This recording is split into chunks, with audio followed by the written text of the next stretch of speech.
আমাদের বাংলাদেশের সাথে ভারতের এই যে তিস্তা নিয়ে বা উত্তরের যে করিডোরটা নিয়ে যে দীর্ঘদিন ধরে এই সমস্যাটা চলে এসছে, ভারত এটার প্রতি কোনো আগ্রহ দেখায়নি বা সমস্যার সমাধান করেনি।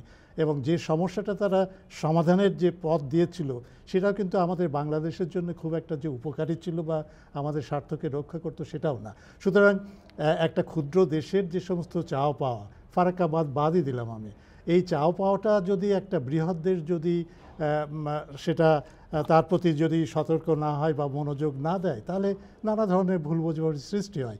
এবং প্রত্যেকটা দেশের সাথে কিন্তু আমাদের দক্ষিণ এশিয়ার যে দেশগুলোর নাম আমি উল্লেখ করলাম, সেই প্রত্যেকটা দেশই কিন্তু ভারতের প্রতি একটা বিদ্বেষমূলক একটা তার প্রতি একটা আস্থাহীনতার একটা ব্যাপার নিয়ে আছে। এটাও একটা বড় একটা সমস্যা।